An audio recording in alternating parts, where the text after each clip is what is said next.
നമസ്കാരം. ഒളിഞ്ഞും തെളിഞ്ഞും നിൽക്കുകയാണ് വീണ വിജയന് എതിരായ പിണറായി കുടുംബത്തിന് എതിരായ മാസപ്പടി കേസ്. മാസപ്പടി കേസ് എങ്ങും എത്തില്ലെന്ന് പലരും പാടി നടക്കുന്നുണ്ട്. എന്നാൽ അങ്ങനെയാണോ? SFIO അവരുടെ അന്വേഷണത്തിലൂടെ കടന്നുപോയിക്കൊണ്ടിരിക്കുകയാണ്. തെളിവുകൾ വേണ്ടത്ര ശേഖരിച്ചില്ലെങ്കിൽ കേസിൽ നിന്ന് പിണറായിയും വീണയും വഴുതിപ്പോകാൻ സാധ്യതകൾ ഏറെയാണ്. അതുകൊണ്ട് തന്നെ എല്ലാ തെളിവുകളും ശേഖരിക്കുകയാണ് ആദ്യം ഒരു അന്വേഷണ ഏജൻസി ചെയ്യുന്നത് എന്ന് എല്ലാവർക്കും അറിയാം. അതിന്റെ ഭാഗമായി തന്നെയാണ് ഇപ്പോൾ വീണ വിജയന്റെ, അതായത് എക്സോലോജിക് കമ്പനി വലിയ തുകയുടെ സാമ്പത്തിക ഇടപാട് നടത്തിയ മുഴുവൻ കമ്പനികൾക്കും സ്ഥാപനങ്ങൾക്കും സീരിയസ് ഫ്രോഡ് ഇൻവെസ്റ്റിഗേഷൻ ഓഫീസിന്റെ, അതായത് SFIOയുടെ നോട്ടീസ് നൽകിയിരിക്കുന്നത്. ഇടപാടുകളുടെ രേഖകളെല്ലാം 15-നകം ചെന്നൈ ഓഫീസിൽ ഹാജരാക്കണമെന്നാവശ്യപ്പെട്ട കമ്പനി നിയമപ്രകാരമാണ് നോട്ടീസ്. നിർദ്ദേശം പാലിക്കാതിരുന്നാൽ നിയമ നടപടിയെടുക്കുമെന്ന മുന്നറിയിപ്പുമുണ്ട്. എക്സാലോജിക് സൊല്യൂഷൻസും KSIDCയും നൽകിയ ഹർജികളിൽ അന്വേഷണം നടക്കട്ടെ എന്ന് കോടതികൾ നിലപാടെടുത്തതോടെയാണ് SFIO തുടർ നടപടികളിലേക്ക് കടന്നത്. കേരളത്തിൽ മാത്രം 12 സ്ഥാപനങ്ങൾക്കാണ് നോട്ടീസ് ലഭിച്ചത്. അന്വേഷണത്തിന്റെ ഭാഗമായി എക്സോലോജിക് സൊല്യൂഷൻസിന്റെ ബാങ്ക് അക്കൗണ്ട് വിശദാംശങ്ങൾ SFIO പരിശോധിക്കുകയും ചെയ്തിരുന്നു. ഈ പരിശോധനയിൽ ലഭിച്ച വിവരങ്ങളുടെ അടിസ്ഥാനത്തിലാണ് നോട്ടീസ് അയച്ചത്. എക്സാലോജിക്കുമായി എന്തുതരം ഇടപാടാണ് നടത്തിയതെന്നാണ് നോട്ടീസിലെ പ്രധാന ചോദ്യം.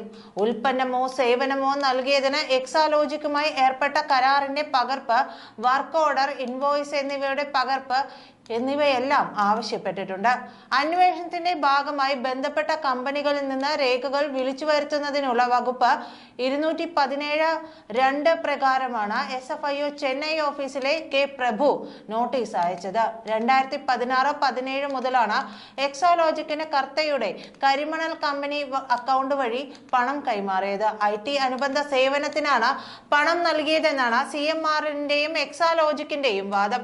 ഈ കാലഘട്ടത്തിൽ 10-ലധികം സ്ഥാപനങ്ങൾ എക്സോലോജിക്കുമായി വലിയ സാമ്പത്തിക ഇടപാടുകൾ നടത്തിയെന്നാണ് അക്കൗണ്ട് പരിശോധിച്ച് SFIO കണ്ടെത്തിയത്. മുൻപ് എൻഫോഴ്സ്മെന്റ് ഡയറക്ടറേറ്റ് നടത്തിയ വിവര ശേഖരണത്തിലും ചില സാമ്പത്തിക ഇടപാടുകൾ കണ്ടെത്തിയിരുന്നു. അന്ന് സ്ഥാപന ഉടമകളിൽ നിന്ന് മൊഴിയെടുത്തെങ്കിലും അന്വേഷണം മുന്നോട്ട് പോയില്ല. ഈ വിവരങ്ങളും SFIOയ്ക്ക് കൈമാറിയിട്ടുണ്ട്. എന്തായാലും ഇതോടെ പെട്ടത് വീണയ്ക്ക് തങ്ങളുടെ കാര്യം നടത്താനായി കൈക്കൂലി നൽകിയ സ്ഥാപനങ്ങളാണ്. പിണറായിയുടെ ഭീഷണിയിൽ വീണാണ് പലരും കൈക്കൂലി നൽകിയത്. വൈറ്റ് മണിയും ബ്ലാക്ക് മണിയും ഉണ്ട്. ഇതിൽ വൈറ്റ് മണി മാത്രമാണ് വീണയുടെ കമ്പനിയിലേക്ക് അക്കൗണ്ട് വഴി പോയിരിക്കുന്നത്. ബ്ലാക്ക് മണി ആണെങ്കിൽ പിണറായിയുടെ കൈവശമാണുള്ളത്. ഇവർ എന്തായാലും അന്വേഷണ ഏജൻസിക്ക് മുന്നിലേക്ക് വരികയാണെങ്കിൽ വെട്ടിലാകുക ഈ കമ്പനികളാണ്. ഇവരുടെ വിശ്വാസ്യത നഷ്ടപ്പെടുകയും ജീവിതകാലം മുഴുവൻ ഈ കേസുമായി ബന്ധപ്പെട്ട് ഓടേണ്ടിയും വരും. സ്ഥാപനം തന്നെ പൂട്ടുന്ന അവസ്ഥ വരും. ഇതോടെ വീണയ്ക്കെതിരെ ഒന്നിക്കുകയാണ് കമ്പനി ഉടമകൾ എന്നാണ് അറിയുന്നത്. കേസ് ഒതുക്കി കിട്ടാൻ, അതായത് അന്വേഷണ ഏജൻസിയുടെ പരിധിയിൽ തങ്ങൾക്ക് ബുദ്ധിമുട്ട് ഉണ്ടാകാതിരിക്കാൻ പിണറായി കേന്ദ്രത്തിൽ ഇടപെട്ടില്ലെങ്കിൽ വീണയെ കമ്പനി ഉടമകൾ വെച്ചേക്കില്ല എന്നതാണ് ഇപ്പോഴത്തെ സ്ഥിതി.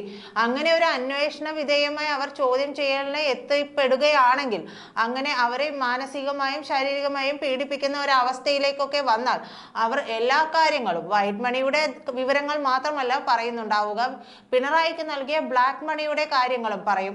ഇതോടെ കൂടുതൽ തെളിവുകളാണ്, ഒരു ചോദ്യത്തിന് 10 ഉത്തരം എന്ന നിലയിൽ കൂടുതൽ തെളിവുകളാണ് SFIOയ്ക്ക് മുന്നിലേക്ക് എത്തുക. വീണയ്ക്കും പിണറായിക്കും സത്യത്തിൽ ഭയമാണെന്ന് തുടങ്ങിയിട്ടുണ്ട് ഇതിനെക്കുറിച്ച്. കാരണം ഇവർ ഇത്തരത്തിൽ പറയുകയാണെങ്കിൽ ഒരു മരണം മുന്നിൽ കണ്ട് തന്നെയാണ് വീണ ഇപ്പോൾ മുന്നോട്ട് പോകുന്നത്. കാരണം ഏത് രീതിയിലേക്കാണ് ഈ കേസ് എത്തിച്ചേരുക എന്നുള്ളതിനെ കുറിച്ച് നല്ല ഭയപ്പാടാണുള്ളത്. ഇതിനെതിരെ കമ്പനി ഉടമകൾ കൂടി ഒന്നിക്കുകയാണെങ്കിൽ ഇരുവരെയും വെച്ചേക്കില്ല എന്ന് തന്നെയാണ് കമ്പനി ഉടമകൾ ആണയിട്ട് പറയുന്നതും. നന്ദി.